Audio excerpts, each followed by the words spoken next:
Hello students, आकाश शर्मा और maths में हमारा टॉपिक चल रहा है व्रत। सर्कल के बारे में हम पिछली कक्षा में अच्छे से पढ़ चुके हैं। आइए इसके बारे में कुछ आवश्यक कक्षा को पढ़ते हैं। अब देखते हैं हम तीन बिंदुओं से जाने वाला व्रत, कि एक व्रत है वो तीन बिंदुओं से किस प्रकार जाता है और किस प्रकार उस व्रत को बनाया जाता है। आइए देखते हैं इस कक्षा में। तीन बिंदुओं से जाने वाला व्रत। नंबर 1 क्या है? किसी व्रत के केंद्र से किसी जीवा पर डाला गया लंब उसे समद्विभाजित करता है। नॉर्मल सी बात है, आपने देखा होगा कि व्रत के केंद्र से किसी जीवा पर डाला गया लंब उसे समद्विभाजित करता है। अब हम एक व्रत बना लेते हैं इस प्रकार, और इसकी जीवा क्या होगी? मध्य बिंदु, इसका केंद्र बिंदु, जीवा हमने यहाँ बना दी। अब क्या बोल रहे हैं कि केंद्र से उसकी जीवा पर डाला गया लंब। अब ये लंब जो डाला गया है ये इस प्रकार, ये क्या कर रहा है? उसे समद्विभाजित करता है। दो पार्ट्स में इसको डिवाइड कर दिया। अब हम इस प्रकार इसको एक त्रिभुज के निर्माण कर सकते हैं। तो 1 2, तो 2 पार्ट्स में इसने डिवाइड कर लिया। ये ओ मान लेंगे इसको, A B. O A B हमारा क्या आ गया? एक त्रिभुज बन गया। ओ ए बी त्रिभुज का निर्माण हो गया। अब देखिए सेकंड क्या है? केंद्र से होकर जाने वाली की और किसी जीवा को समद्विभाजित करने वाली रेखा जीवा पर लंब होती है। किस प्रकार? कि किसी केंद्र से होकर जाने वाली और किसी जीवा को समद्विभाजित करने वाली रेखा क्या होती है? जीवा पर लंब होती है। तो क्या हो गई? जीवा पर लंब हो गई। इसी प्रकार हम इसको ले लेंगे, केंद्र से होकर जाने वाली। अब केंद्र से होती हुई जा रही है लाइन, ये आपने एक वृत्त बना दिया पूरा। और किस प्रकार आ गया? इसको पूरा ढंग से हम इसको क्रिएट कर लेते हैं इस प्रकार। और क्या आ गया? हमने इसको केंद्र मान लिया, केंद्र। अब केंद्र से होकर जीवा पर डाला गया लंब अभी इस प्रकार आ रहा है। देखिए, को समद्विभाजित करता है, टुकड़ों में डिवाइडेड करता है। Divided in parts, divided in parts. ये बात आपको क्लियर हो गई कि इसको दो भागों में डिवाइड कर देता है। अब नेक्स्ट देखिए, अब दिया गया आपको प्रमेय 6.10.6। एक व्रत की या सर्वांग सम व्रतों की बराबर जीवाएं केंद्र से या केंद्रों से समान दूरी पर होती हैं। अब देखिए क्या है, अब एक देखा जाए कि क्या इसका विलोम सत्य है अथवा नहीं। इसके लिए केंद्र O वाला एक व्रत खींचिए। केंद्र O से व्रत के भीतरी रहने वाले तो बराबर लंबाई के रेखाखंड OL तथा OM खींचिए। अब क्या देखते हैं? अब आकृति दो जीवाएं PQ और RS खींचिए और OL और OM पर लंब हो। अब देख लेते हैं किस प्रकार ये बनाया गया है। देखिए क्वेश्चन नंबर 1 दिया गया है आपको, एक केंद्र O दिया गया है, एक L बिंदु दिया गया है, एक आपको M बिंदु दिया गया है। ये वाली बात आपको समझ में आई। और देखा जाए कि क्या विलोम सत्य है अथवा नहीं। इसके लिए केंद्र O वाला एक व्रत खींचेंगे। ये व्रत खींच दिया हमने, और क्या देखते हैं कि केंद्र O से व्रत के भीतर रहने वाले दो बराबर लंबाई के OL तथा OM खींचिए। OL और OM आ गया ये, ठीक है। अब देखिए, अब क्रमशः दो जीवाएं PQ और RS खींचिए। यहाँ से हमने दो जीवाएं खींची हैं PQ। जीवा क्या होगी? व्रत की दो बिंदुओं से मिलकर बनी हुई जीवा जो केंद्र से होकर नहीं जाती है। और हमने क्या बनाया? एक RS, R से लेकर S तक। ये बात आपको समझ में आई? R से लेकर S तक हमने इसको निर्माण कर लिया। ये आ गया आपका O, ये M, और ये आ गया एक एरो। अब देखिए इसको किस प्रकार देखेंगे। अब क्या करा है? PQ और RS की लंबाइयाँ मापिए। अब हम क्या करेंगे कि ये जो PQ आपको दिया हुआ है और RS, इनकी क्या नापेंगे? लंबाई, लंबाइयाँ। ये बात आपको समझ में आई। अब क्या ये असमान है? अब देखिए कि जो लंबाई है ये आपकी क्या समान है, समान है या असमान, इक्वल है या इक्वल नहीं है? नहीं, दोनों बराबर हैं। क्रियाकलाप, अब दोनों क्या है? बराबर आपको दिख रही होंगी, दोनों बराबर लंबाई की हैं, तो कैसी हैं? समान है। और क्रियाकलाप को और अधिक समान रेखाखंडों तथा उन पर लंब जीवाएं खींचकर दोहराइए। अब हम क्या करेंगे कि उन पर हमने एक लंब जीवा खींच दी। देखिए पूरी इस पर लंब जीवा डाली है, और इस पर में 10.6 का क्या हो गया? विलोम इस प्रकार हो गया। अब ये क्या आ गया? आपका L आ गया, ये ओ एम आ गया, ये एम आ गया, ये ओ एल। तो इस प्रकार आपका ये बन गया और आपने क्या किया आर और ये आ गया आपका पी। ये वाली बात आपको क्लियर हुई, समझ में आई अच्छे से। अब नेक्स्ट देखिए, अब आपको दिया गया है उदाहरण नंबर 2।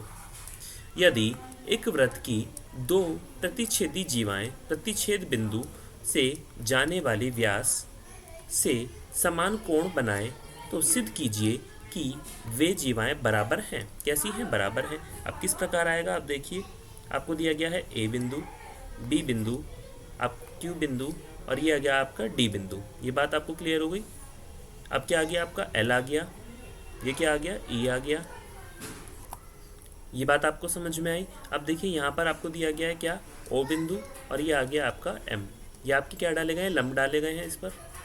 ये क्यू आ गया, ये सी और ये बी, सी पी और ये आ गया आपका बी। अब देखिए हल दिया गया है, दिया है कि एक वृत्त जिसका केंद्र क्या है ओ है कि दो जीवाएं ए बी, देखिए ए से लेकर बी तक जीवाएं और क्या है सी डी बिंदु। अब देखिए सी डी आपका क्या आ गया। अब देखिए आपको क्या दिया गया है ई पर प्रतिच्छेद करती है। ई से जाने वाला पी क्यू एक ऐसा व्यास है कि A E Q is equal to D E Q है। और देखिए आकृति 10.24 में आपको सिद्ध करना है कि ए बी बराबर क्या है सी डी और जीवाओं ए बी और सी डी पर क्रमशः ओ एल तथा ओ एम लंब खींचिए। अब देख सकते हैं आप ए बी, ए और बी और ये क्या है सी डी क्या है बराबर है A B is equal to क्या आ गया आपका सी डी और जीवाओं ए बी और सी डी पर ओ एल तथा ओ एम लंब खींचिए। अब देखिए इस पर क्या आ गया ओ एल, ये बना दिया और ये आ गया ओ एल और ये आ गया आपका ओ एम। ये बात आपको क्लियरिटी से समझ में आई। और इसमें देखिए केंद्र ओ वाले ई पर प्रतिच्छेद करता है। कहाँ पर? ई पर प्रतिच्छेद कर रहा है। ई पर ये इसको काट रहा है, यहाँ से यहाँ तक आ गया और इस प्रकार ये आपका बन गया। अब देखिए नेक्स्ट,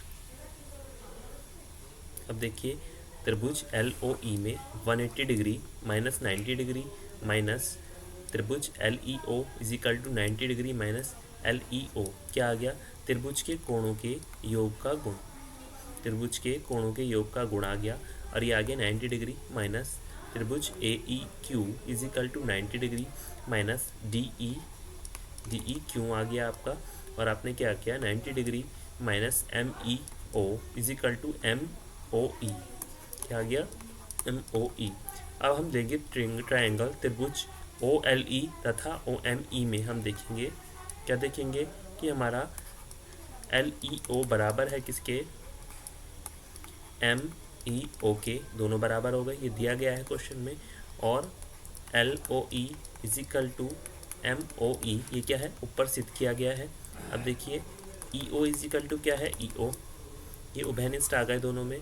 अब क्या आ गया O L E is equal to और ओ एम ई आ गया, O L is equal to O M क्या आ गया इस प्रकार आ गया। और हमने क्या लिया A B is equal to क्या आ गया सी डी। ये बात आपको क्लियर हुई। तो इस समय क्या प्राप्त होता है कि ओ एल बराबर है ओ एम के और A B is equal to है सी डी के, क्योंकि ए बी आपकी ये रेखा है और सी डी आपकी यहाँ से ये रेखा वृत्त के अंदर आ रही है और इससे आपने लंब डाले हैं और ये आपने यहाँ पर ओ बिंदु लिया है। इस प्रकार हमने इस वृत्त में इस क्वेश्चन को किया था कि ये ए बी आ गया था और ये आ गया था आपका सी डी। इसको हमने दो पार्ट्स में डिवाइड किया था और यहाँ पे हमने क्या लिया था ई पॉइंट पर काट रहा था आपको और ये क्या लिया था एम और एक लिया था हमने एन, तो एन ओ और ये आ गया था आपका ई। इस प्रकार हमने इस क्वेश्चन को किया था। अब नेक्स्ट देखिए, अब क्वेश्चन नंबर आपको दिया गया है 5 सेंटीमीटर तथा 3 सेंटीमीटर त्रिज्या वाले दो वृत्त दो बिंदुओं पर प्रतिच्छेद करते हैं तथा उनके केंद्रों के बीच की दूरी क्या है 4 सेंटीमीटर है। उभयनिष्ठ जीवा की लंबाई ज्ञात कीजिए। अब देखिए आपको दिया गया है सी क्या है P और 3, C क्या है Q और 5। दो वृत्त परस्पर बिंदुओं A और B पर प्रतिच्छेद करते हैं। अब देखिए क्या है रचना PA और QA को हमने मिलाया जिसमें PM जीवा ए बी का क्या है समद्विभाजक खींचा। तो हमने पी एम जीवा में क्या किया है, ए बी का समद्विभाजक खींचा। ये बात आपको क्लियर हुई।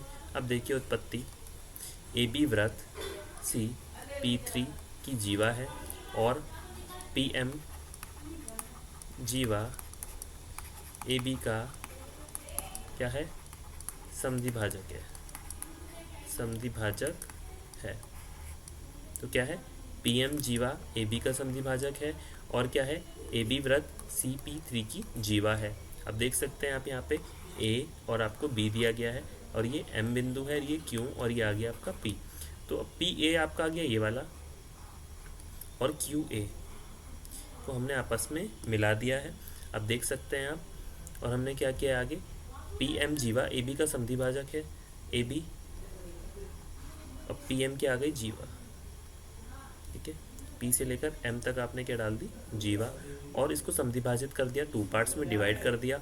अब देखिए यहाँ पर PM ए बी पर लंब है PM, ये पूरा आपका आ गया ए बी, ये A है और ये क्या है B और ये आ गया आपका M, ये इस पर क्या है लंब है। केंद्र से होकर जाने वाली जीवा को समद्विभाजित करने वाली रेखा जीवा पर लंब होती है और क्या है एंगल PMA इजिकल टू क्या है 90 डिग्री, एंगल PMA क्या है 90 डिग्री। ये बात आपको क्लियर हो गई। अब देखिए नेक्स्ट, माना PM इजिकल टू x, इसलिए QM इजिकल टू 4 - x और त्रिभुज APM में पाइथागोरस प्रमेय में अब देख सकते हैं आप A दिया गया है, ये B है, ये P है, ये Q है और ये आपको M दिया गया है और ये क्या है दो रेखाएं बराबर हैं आपकी। अब पाइथागोरस प्रमेय से AM का स्क्वायर इजिकल टू AP का स्क्वायर माइनस PM का स्क्वायर, समीकरण नंबर आपका आ गया 1।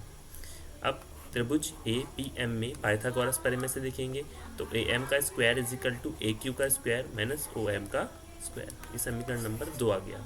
अब समीकरण नंबर 1 और समीकरण नंबर 2 से हम लिखेंगे तो क्या देखेंगे कि AP का स्क्वायर करेंगे जब आप, AP ये वाला आ गया और PM ये आ गया आपका, ये माइनस कर दिया इसको और AQ ये और QM ये, इसको इसमें से माइनस कर दिया तो आपका क्या आ गया, यहाँ पे हमने इसको 3 का स्क्वायर, x का स्क्वायर, ये 5 का स्क्वायर और ये हमने OQM क्या देखा था आपको 4 - x का स्क्वायर।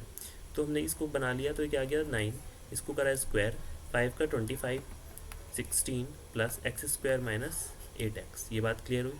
अब 9 - 9 इजिकल टू 8x और x इजिकल टू क्या आ गया आपका 0/8 इजिकल टू 0। अब समीकरण नंबर 1 से AM का स्क्वायर इजिकल टू 3 का स्क्वायर माइनस 0 का स्क्वायर इजिकल टू क्या आ गया 9 और AM क्या आ गया इजिकल टू 3। ये बात आपको क्लियर हुई। और AB इजिकल टू क्या आ गया 2AM इजिकल टू 6। ये बात आपकी क्या हो गई क्लियर हो गई। अब नेक्स्ट देखते हैं।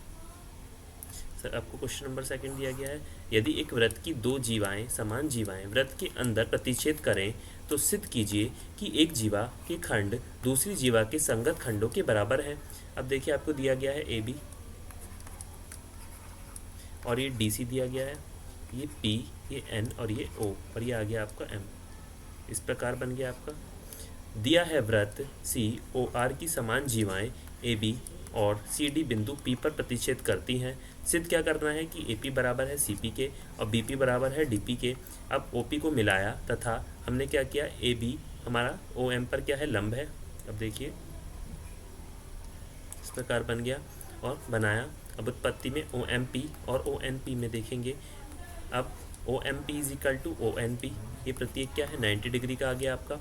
अब AP इजिकल टू क्या आ गया AP, उभयनिष्ठ आ गए आपके।